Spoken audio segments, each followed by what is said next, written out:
You guys, good morning and happy Tuesday. Thank you for being here for another Tuesday Talks.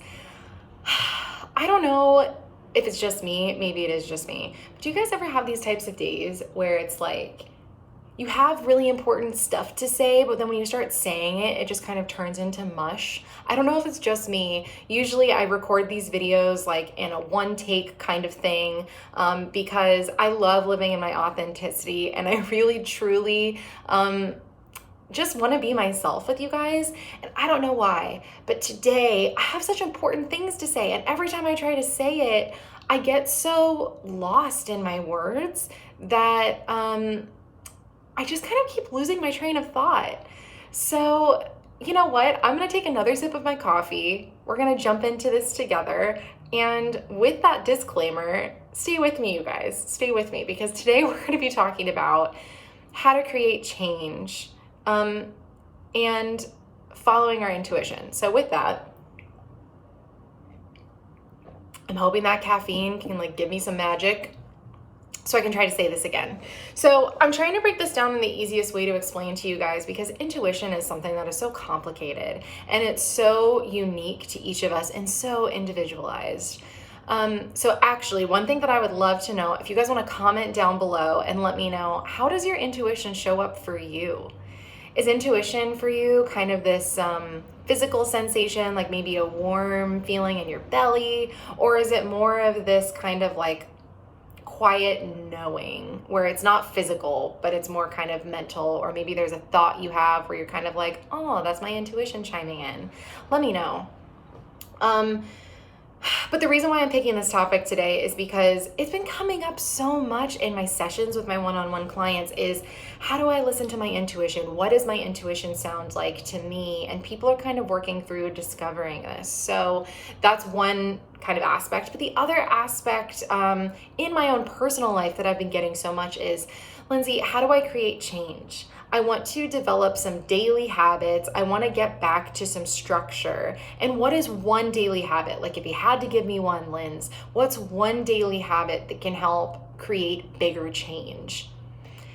And I've been thinking on that, and I finally came up with an answer. And my answer is, if you would like to create change, either on a very large scale or even on a smaller one, the daily habit that I would like to offer to you all is listening to your intuition. Just listening. Because I think so many of us right now are really struggling with hearing our intuition and noticing, oh, this is my intuition. This is like this special knowing that is always with me, that all of us have. And is trying to tell me something. I think intuition is just one of those things that some people see as it not being accessible to them, that intuition is kind of this woo-woo concept that is maybe only reserved for sidekicks or healers or people that just naturally were kind of born with this intuition. But that's not true. The truth is that we all have an intuition, and our intuition speaks to us every day, all the time. So when we're talking about creating change in our lives, the most important step is hearing your intuition and then being brave enough to follow it. So the antithesis to intuition is overthinking. How many of us overthink stuff? I know I definitely do. And I am someone who follows my intuition on the regular. That's something that I am so familiar with my intuition. I know exactly what it feels like to me.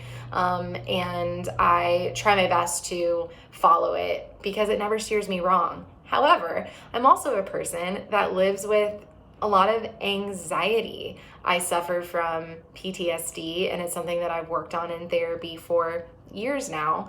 And it's a lot easier for me to kind of identify that anxious voice in my mind and work through that. However, it's tough and it's super human. It's so human to overthink things. So if intuition is this internal knowing that makes us feel balanced, light, calm, happy, overthinking is kind of the dynamic that makes us feel stressed, worried, indecisive, anxious. It makes us feel like we don't know what to do. That's what overthinking does. So a lot of times, oh my gosh, I mean, how many of us have had to make a decision? Like there's A and B, you got to decide. And when this decision is presented to you, you immediately think, oh, I'm definitely going to go with option A. And then we start thinking about it. And then we're like, well, I thought I was going to go with option A, but what if this happens? What if that happens? And we're just kind of juggling back and forth, and we think and think and think and think into this spiral, and all of a sudden we have no idea what decision to make. So we're reaching out to other people to get their advice. We're researching. We're like doing all of this stuff when really, and it comes down to it, we're not going to find the answer to that question until we sit with ourselves and say, okay, I'm going to delete everything I just did, all of the research I did, all of the kind of like, I don't know, all the research, all the social research I did, and stop. What do I think? What do I really think? What do I want? What am I more energetically drawn to? What's calling to me? 9 times out of 10, it's going to be that option A, right? It's going to be like, oh man, I should have gone with my first instinct. I should have gone with my gut. I would have saved so much time if I would have listened to that. That phenomenon, which I think has probably happened to all of us, that's our intuition. And when we learn every day to start seeing our intuition, to feel it, to know what our intuition feels like to us, that's really step 1 to creating change, is knowing, oh, my intuition's coming in. So let's give a more concrete example to coaching, to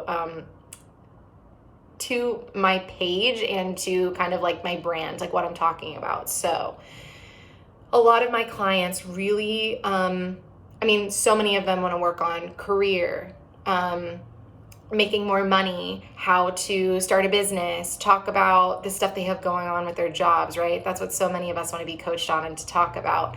But with that, surprisingly, so many of my clients also, by accident, by coincidence, or by choice, end up talking about self-care and how they're taking care of themselves. And really, I just think this is something that self-care is so important right now. Obviously, I've said this in probably all of my videos, but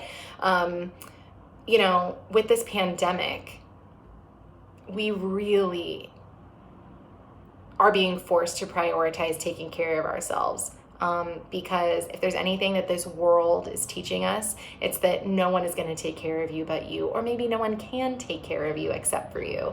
Even our friends and family that we're so used to reaching out to leaning on for support, we might not be able to be physically with them in person anymore. Or we're also bogged down by all of the changes, all the upheaval that's happening in all of our lives and society and the world, that we can't be there for other people. Or maybe those other people can't be there for us in the way that we need them to be, the way that we were used to them being there for us, right? So at the end of the day, a lot of us are kind of having to look in the mirror and say, okay, what can I do? I can't lean on these people anymore, or I can't lean on this activity. I can't lean on going to the gym every day because gyms are closed, or I don't feel comfortable going if they're open, or whatever it is. I can't lean on these activities anymore that was my self-care. So we're looking in the mirror and we're saying, okay, what else can I do? Because I'm not getting what I need. And I think many of us are reaching this point now that we're 7 months into this pandemic, at least that's what it is here in the US. We're getting to this point where we're like, I gotta figure this out. I need to create some change. And I think that's why I'm seeing so many people saying, what daily habit can I create? What daily habit can I create? And really, I just offer that question back and say, what daily habit do you want to create? What daily habit would make you feel grounded, balanced, calm, could be a pillar for you to hold on to during this time? When I ask that question, the first thing that comes to mind, this energetic pull, did any of you have something in mind? If you did, are you doing that thing? Because that was probably your intuition chiming in and say, ooh, I know there's this thing that makes me feel grounded, balanced, calm, happy. It is a pillar for me to hold on to. And I hope that you are following your intuition, because if you do, you will create change in your life. if what you're looking for is these daily habits to hold on to, even if you have other ones, but one that can really bring you that sense of balance, your intuition is the only thing that will tell you, the only entity that can tell you what works for you. So your friends and family, can give you options, or as a coach, I can brainstorm ideas for you, with you, not for you, definitely with you. I can brainstorm ideas with you for what could work for you, and help you recognize your intuition to know what you need. But our intuition is something that never leaves us. It's not something that is out of reach. It is accessible to all of us, and it comes differently. So for some of us, it's that little voice in the back of our head, which I've talked about. Is it the inner critic, or is it our intuition? It's like the angel and the devil imagery sitting on your shoulders, kind of warring back and forth.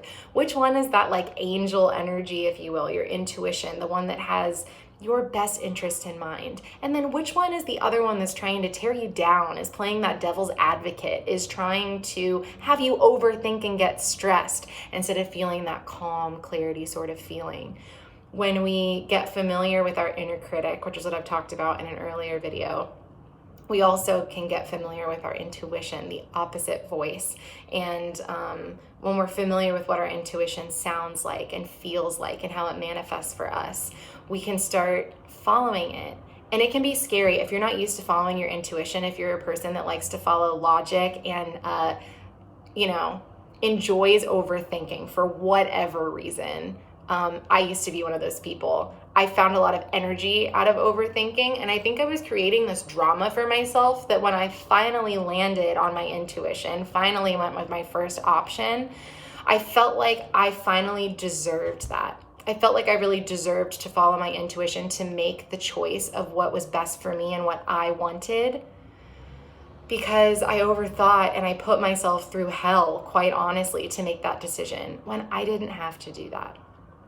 And it's taken me practice, years of practice, daily practice to break that habit. And now to say, you know what, I hear you, intuition. I'm not going to overthink this. I know that this is the right option for me, because time and time again with creating this habit, right, I've proven to myself that the overthinking doesn't necessarily add anything. Now, as I'm saying this, obviously, it's not like I never overthink. Of course I overthink. Of course. It's so human, and I still do that all the time. I think in many ways I was overthinking this video today, which is why I was getting so tripped up on my words earlier and just didn't really know what direction to take this in. But anyway, I'm freely talking about this now with you guys, to tell you that you don't have to overthink things. You can follow that intuition, and creating this change that we're looking for. Step 1, recognize your intuition. And step 2, follow it. If you want a daily habit that can change your life on a large scale or a very small one, this is it. If you're just the type of person that wants to follow your intuition to find new ways of self-care, to find what you need right now to emotionally feel better, just for you. That's maybe a small change, right?